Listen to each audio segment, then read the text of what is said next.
दर्शकों, लोग सड़कों पर हैं। रात के अंधेरे में हमला किया गया, लेकिन आपको पता है हमला क्यों किया गया? क्या चाहते हैं डोनाल्ड ट्रंप? आइए मैं आपको विस्तार से बताता हूं। ये आप देखिए दर्शकों, अमेरिका और वेनेजुएला की दुश्मनी इस समय चरम पर है और अमेरिका ने आज हमला करके अपना इरादा भी साफ कर दिया है। दोनों देशों के बीच ये तनातनी कोई नई बात नहीं है। आपको बता रहा हूं मैं, अमेरिका कई बार वेनेजुएला पर प्रेशर बना चुका है, दबाव डाल चुका है, लेकिन अमेरिका को वर्चस्व जमाने में सफलता नहीं मिली। वेनेजुएला ने अमेरिका के आगे झुकना पसंद नहीं किया। पूर्व राष्ट्रपति चावेज से लेकर वर्तमान राष्ट्रपति मदुरो तक किसी ने भी अमेरिका की तरफ दोस्ती का हाथ नहीं बढ़ाया, क्योंकि डोनाल्ड ट्रंप को पहले कार्यकाल में इसकी टीस रह गई थी और दूसरे कार्यकाल में फिर से डोनाल्ड ट्रंप ने वेनेजुएला को टारगेट किया, क्योंकि वो पपेट सरकार चाहते हैं। सबसे पहले वेनेजुएला पर कई आर्थिक प्रतिबंध लगाए डोनाल्ड ट्रंप ने, फिर ट्रंप ने ड्रग तस्करी जैसे गंभीर आरोप लगाए दर्शकों। और आपको बता रहा हूं मैं, मदुरो पर ड्रग तस्कर से मिली भगत के आरोप लगाए गए। मदुरो की गिरफ्तारी पर $5 करोड़ का इनाम रखा गया। लेकिन क्या ट्रंप तख्ता पलट का प्लान कर रहे थे? ट्रंप और निकोलस मदुरो के बीच तनातनी शुरू हो गई। मदुरो पहले भी ट्रंप की तख्ता पलट प्लान का जिक्र कर चुके हैं और इस हमले को सत्ता से हटाने का रणनीतिक हिस्सा माना जा रहा है।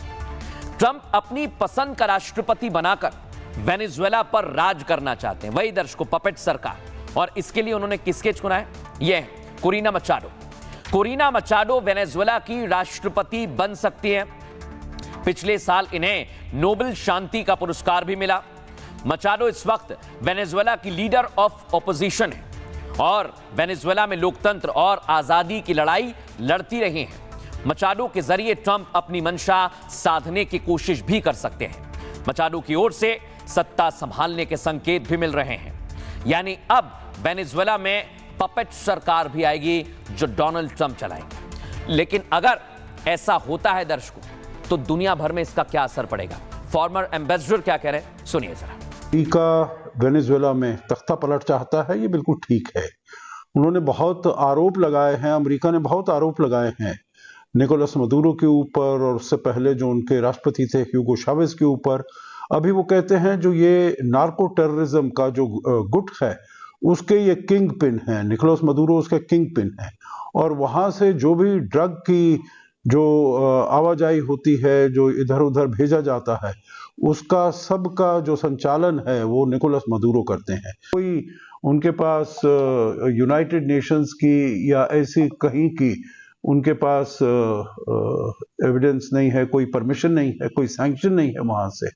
और वो वहां पर तख्ता पलट के लिए ही वहां पर निकोलस मदुरो के विरुद्ध कार्यवाही कर रहे थे। और अब उन्होंने निकोलस मदुरो को पकड़ के अपने यहाँ अमेरिका में ले गए हैं और कहा है जो उनके ऊपर ये ड्रग कार्टेल चलाने का ये मुकदमा चलाया जाएगा।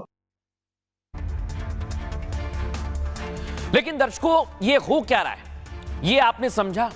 ये सब कुछ क्यों किया जा रहा है, उसकी वजह मैं आपको बताता हूं। ये आप देखिए, सबसे पहले तो वेनेजुएला के राष्ट्रपति मदुरो के पोस्टर उतारे गए और ये अब शुरू हो गया है। यानी ट्रंप जो चाहते थे तख्ता पलट, वो अब शुरू हो गया है। लेकिन इसी के लिए ट्रंप ने तैयारी नहीं की है दर्शकों। ट्रंप की जो तैयारी है वो बहुत बड़ी है, क्योंकि वेनेजुएला बहुत ज्यादा संपन्न है। कैसे संपन्न है, आइए जरा मैं आपको समझाता हूं। यह है दर्शकों, तेल वेनेजुएला की असली ताकत है। वेनेजुएला में दुनिया का सबसे बड़ा तेल भंडार है। वेनेजुएला के पास करीब 303 अरब बैरल का ऑयल रिजर्व है और वेनेजुएला की इसी खजाने पर अमेरिका की डोनाल्ड ट्रंप की नजर है दर्शकों। तेल की वजह से ही वेनेजुएला की अर्थव्यवस्था पटरी पर है। 90% कमाई वेनेजुएला तेल से करता है। प्राकृतिक गैस, सोना, बॉक्साइट और कोयले की खदानें भी वहां पर हैं। लेकिन तेल से होने वाली कमाई के सामने इनका बहुत ज्यादा महत्व नहीं है। अब डोनाल्ड ट्रंप इस बात को जानते हैं। तेल वेनेजुएला की रीढ़ है, स्पाइन है, और अमेरिका खुद को ऊर्जा महाशक्ति मानता है, लेकिन उसे कच्चे तेल का आयात करना पड़ता है। इसीलिए तेल पर अमेरिका अधिकार चाहता है और कंपनियों के तेल अधिकार छीने जाने से अमेरिका नाराज है। हालांकि वेनेजुएला ने ट्रंप के इस दावे को बेबुनियाद बताया है। वेनेजुएला का आरोप है कि अमेरिका की असली मंशा सिर्फ और सिर्फ संसाधनों पर कंट्रोल करने की है। सत्ता परिवर्तन कर देश के संसाधनों पर कब्जा करना चाहते हैं डोनाल्ड ट्रंप। और अगर ऐसा हुआ दर्शकों तो फिर स्थितियां बहुत ज्यादा खराब हो जाएंगी। लेकिन दर्शकों मैं आपको बताता हूं कि अभी तक जो आपने तस्वीर देखी वो अमेरिका ने पूरी तरह से कब्जा कर लिया है। उसके पीछे का एक कारण यह भी है, हमले के कुछ घंटे पहले चाइनीज प्रतिनिधियों से मुलाकात हुई। फुल फ्रेम दिखाइए जरा इसे। ये कुछ घंटे पहले ट्रंप की मुलाकात हुई है। ट्रंप ने इस मुलाकात को देखा है। मदुरो की मुलाकात हुई है चाइनीज प्रतिनिधि से। El presidente de Venezuela, Nicolás Maduro, ratificó la hermandad entre Caracas y Pekín. Los dichos llegaron tras reunirse con un enviado especial del líder chino, Xi Jinping. Las partes reafirmaron. अब दर्शकों मैं आपको एक बहुत बड़ी खबर बता रहा हूं। बहुत बड़ी खबर यह कि पुतिन और जिनपिंग मदुरो के साथ आ गए। इस पर रहिएगा 2 मिनट, क्योंकि पुतिन ने जैसे ही इस अटैक के बारे में सुना उन्होंने इस घटना की निंदा की। और इधर चीन से तो थोड़ी देर पहले, कुछ घंटे पहले मुलाकात हुई। तो क्या पुतिन और जिनपिंग की एंट्री होने वाली है? और इसलिए मैं कह रहा हूं दर्शकों, अगर पुतिन और जिनपिंग की एंट्री हुई तो इसका मतलब वर्ल्ड वॉर 3।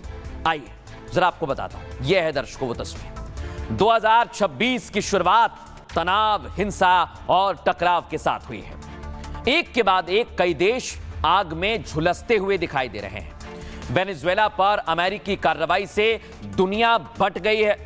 आपको जानकारी दे दें, मध्य पूर्व से लेकर दक्षिण एशिया और लैटिन अमेरिका तक हालात बिगड़े हुए हैं। ईरान में सत्ता के खिलाफ बगावत है। यमन का गृह युद्ध चल रहा है। रूस यूक्रेन के बीच 4 साल से जारी भीषण जंग और ज्यादा बढ़ेगी। दुनिया के लिए बेचैनी और अनिश्चितता के संकेत हैं दर्शकों। वेनेजुएला हमले के बाद चीन और रूस, सबकी निगाहें वहीं आ गई है। चीन, अमेरिका और रूस के रिश्ते अभी तलवार की धार पर हैं। रूस ने वेनेजुएला हमले की खुलकर निंदा की है। कहा वेनेजुएला पर यूएस के हथियार बंद हमले हुए हैं। रूस ने वेनेजुएला के साथ खड़े होने का ऐलान कर दिया है और यह घोषणा भयंकर युद्ध की राह दिखाने के लिए काफी है दर्शकों। आपको बताएं, चीन अमेरिका की कार्रवाई का विरोध तो कर रहा है, लेकिन सीधे मैदान में उतरने से भी बच रहा है। दावा यह कि हमले से पहले चीन ने मदुरो से बात की। तेल को लेकर वेनेजुएला चीन के लिए बहुत ज्यादा अहम है, इसलिए चीन इस मुद्दे को संयुक्त राष्ट्र में उठा सकता है। ईरान ने इसे अमेरिकी राष्ट्रपति ट्रंप की तानाशाही बता दिया है और इस हमले से ज्यादातर यूरोपीय यूनियन के जो देश हैं वो नाराज हो गए हैं। जो टकराव की स्थिति बनी है वो भयंकर युद्ध की भविष्यवाणी है दर्शकों। और आपको बताएं, ये युद्ध बढ़ेगा तो बहुत ज्यादा आगे की तरफ चला जाएगा।